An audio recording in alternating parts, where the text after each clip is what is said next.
Hello and welcome to Countryside Live. My name's Tony Cook, I'm Chairman of Framework for Change, the group responsible for delivering the government's sustainable farming and food strategy in the Yorkshire and Humber region. And we're here today to hold a public debate on why farming matters. We have a bunch of progressive, forward-thinking farmers who are going to take questions from members of the public on why farming matters.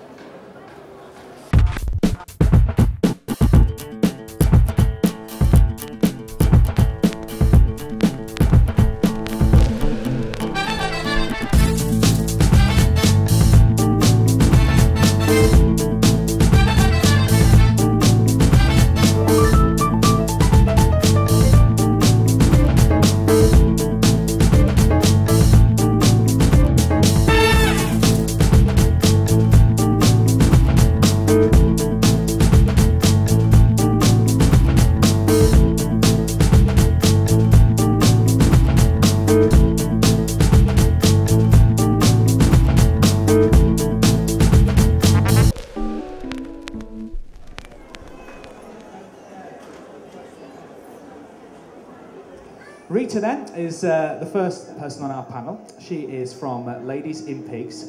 Yes, what we do is we go round to anybody that would like a cookery demonstration and we will promote British pork. The thing that comes to mind instantly is, why do you promote British? It's easy. Food that is fed to animals abroad does not comply to the same high standard and strict regulation that this country enforces. Things like bone meal. In this country, it is illegal to put bone meal into an animal feed. Unfortunately, abroad, it's not. But the thing is, Rita, when I go into the supermarket or to the shop or wherever, how do I know that it's British pork? This is the only British quality standard mark from birth to the butcher's shop. The tractor that you were talking about is on not just meat, it's also on vegetables, things like that. That means it's produced on a farm that complies to the same high standard and welfare standards as the British farmer has to adhere to, but the farm could be anywhere. If you buy any meat in a packet that has that on, I will say it'll also say beef and lamb. Yes, it is British from start to finish. The best thing to do, if you're not very sure, is go to your local butcher. Ask him, where did his beef come from? Go to a farm shop, go to a farmer's market. A lot of farm shops now have farm to shop miles displayed on the labelling. That will tell you, shall we say, 7 miles from the farm to the shop.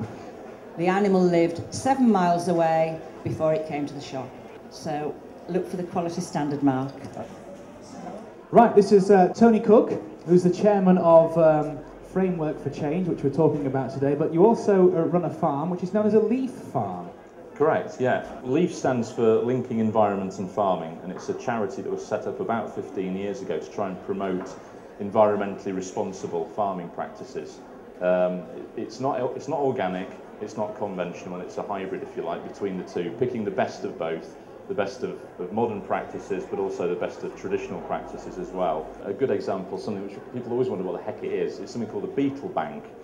Over the years, fields, just through modern farming practice, have gradually got bigger and bigger, so that you can get bigger machines into them and so on. And researchers found that bugs and insects and so on that eat aphids and greenfly only travel so far from the edges of the field where they live, and go and eat all the bugs and aphids and so on in the middle of the field. They only travel about 200 metres. So for fields more than 400 metres wide, there's a patch in the middle of the field that they can't reach, and that's where all your aphids start to reproduce, and you end up having to go in and spraying them. What beetle banks are effectively creating a new margin down the middle of the field where all the bugs can live, so they can reach the aphids and eat them, so you don't have to spray. So it's a very simple technique. It takes hardly any land at all. You don't lose much crop. And that's absolutely fascinating, isn't it? And every group I take around the farm, they say, does it work? I say, well, yeah, I mean, we've not sprayed for aphids for 4 years, so it seems to be working. We don't have, you know, scientists crawling all over the farm measuring it, but it seems to be working. So just as an example, you know, that's the kind of thing that it does. There's a number of processes now, like Bird's Eye, that insist that every vining pea grower that supplies them has to be produced to leaf standards as a bare minimum. And so, you know, it's gradually getting accepted by mainstream farming, mainstream food industry. Leaf have developed a leaf mark now that Waitrose actually have adopted, and there's about 1,500 products, I believe, now in Waitrose stores to leaf mark standard. And basically it means it's common sense farming, you know, produced in an environmentally responsible way. Fascinating. Tell us a little bit about this framework for change that you're the chairman of in this area. Well, if you cast your mind back to foot and mouth, you know, it was a disaster for farming, it was a disaster for the countryside.